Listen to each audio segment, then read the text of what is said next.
ತಲೆನೋವು ಮೈಗ್ರೇನು ಬಹಳ ಮುಖ್ಯವಾಗಿ ಇದು ಜೀವನ ಶೈಲಿಯಿಂದಾನೇ ಬರುವಂಥದ್ದು. ಸೊ ವಿಶೇಷವಾಗಿ ಯಾರೆಲ್ಲ ಕಾಫಿ ಟೀ ಹೆಚ್ಚಿಗೆ ಕುಡಿತಾ ಇರ್ತಾರೆ ಅವ್ರಿಗೆಲ್ಲ ಮೈಗ್ರೇನ್ ತಲೆನೋವು ಬರುತ್ತೆ. ಅಥವಾ ಸಕ್ಕರೆನೇ ಹೆಚ್ಚಿಗೆ ತಿನ್ಬೋದು. ಈ ಸಕ್ಕರೆ ದಿನಕ್ಕೆ ಒಂದು ಚಮಚ ಬಳಸ್ಬೋದು, ತೊಂದರೆ ಏನಿಲ್ಲ. ಸೊ ತೀರಾ ಸ್ವೀಟ್ ಇತ್ತಂತಂದರೆ ವಾರದಲ್ಲಿ ಒಂದಿನ ನೀವು ಸ್ವೀಟು ತೊಗೋಬೋದು, ತೊಂದರೆ ಏನಿಲ್ಲ. ಸಿಹಿ ಇಲ್ಲ ಅಂತಂದರೆ ಬದುಕಿನ ಪ್ರಶ್ನೆನೇ ಇಲ್ಲ. ಮನುಷ್ಯನಿಗೆ ಹುಟ್ಟಿನಿಂದ ಕಡೆವರೆಗೂ ಸಿಹಿ ಅನ್ನೋದು ಬೇಕೇ ಬೇಕು. ಬಟ್ ಸಕ್ಕರೆ ಹೆಚ್ಚಾದರೆ ತಲೆನೋವು ಮೈಗ್ರೇನ್ ಬರುತ್ತೆ. ಹಾಗೇನೇ ಕಾಫಿ ಟೀ ಹೆಚ್ಚಿಗೆ ಆದರೂ ತಲೆನೋವು ಬರುತ್ತೆ. ಆಮೇಲೆ ನಾವು ವಾಕಿಂಗ್ ಮಾಡಲೇ ಇಲ್ಲ ಅಂದ್ರೂ ಬರುತ್ತೆ, ಸಹಜವಾಗಿ ಬರುತ್ತೆ. ವಿಶೇಷವಾಗಿ ಗ್ಯಾಸ್ಟ್ರಿಕ್ ಇದ್ದರೆ, ಆ ಗ್ಯಾಸ್ಟ್ರಿಕ್ ಅಸಿಡಿಟಿ ಹೆಚ್ಚಿಗೆ ಇದ್ದರೆ ಭಾಳಷ್ಟು ಜನಗಳಿಗೆ ತಲೆನೋವು ಬರುತ್ತೆ. ಅಂತಂದರೆ ಮೇಲಿಂದ ಮೇಲೆ ಆಹಾರ ಸೇವನೆ ಆಗ್ತಾ ಇರುತ್ತೆ.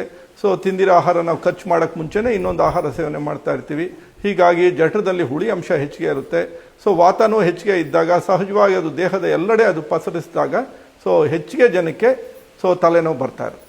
ಹೀಗಾಗಿ ಊಟ ಆದಮೇಲೆ ಒಂದು 10 ನಿಮಿಷ ನೀವು ವಾಕಿಂಗ್ ಮಾಡಿದ್ರೂ ತಲೆನೋವು ಕಡಿಮೆ ಆಗುತ್ತೆ. ಸೊ ಸಹಜವಾಗಿ ಇನ್ನು ಒಳ್ಳೆಯ ಜೀವನ ಶೈಲಿ ಅಂತಂದಾಗ ಸೊ ಚೆನ್ನಾಗಿ ಆಹಾರವನ್ನು ಅಗದು ತಿನ್ನೋದು, ಆಮೇಲೆ ತರಕಾರಿಗಳು ತಿನ್ನೋದು, ಹಣ್ಣುಗಳ ಸೇವನೆ ಮಾಡೋದು ಸಹ ನಿಮಗೆ ಭಾಳ ಒಳ್ಳೆಯದು. ಅಷ್ಟೇ ಅಲ್ಲ, ಇನ್ನು ತಲೆನೋವು ಸಹಜವಾಗಿ ಹಿಮೋಗ್ಲೋಬಿನ್ ತುಂಬ ಕಡಿಮೆ ಇದ್ದರೂ ಬರುತ್ತೆ, ಅಂಥದ್ದನ್ನು ಚೆಕ್ ಮಾಡಿಸ್ಕೊಳ್ಳಿ. ಆಮೇಲೆ B12 ತುಂಬ ಕಡಿಮೆ ಇದ್ರೂ ತಲೆನೋವು ಬರುತ್ತೆ. ಆ ಥರ B12 ವಿಟಮಿನ್ ಡಿ ಇಂಥದ್ದೇನೋ ಡಿಫಿಷಿಯನ್ಸಿ ತುಂಬ ಇತ್ತು ಅಂತಂದರೆ ನಿಮ್ಮ ಡಾಕ್ಟರ್ ಮೀಟ್ ಮಾಡಿ ಅವ್ರು ಕೂಡ ಸಪ್ಲಿಮೆಂಟ್ಸ್ ತೊಗೊಳ್ಳಿ. ಸೊ ಏನೋ ಬಾರ್ಡ್ರಲ್ಲಿತ್ತು ಅಂತ ನೀವು ಈಸಿಯಾಗಿ ಸರಿ ಮಾಡ್ಕೋಬೋದು.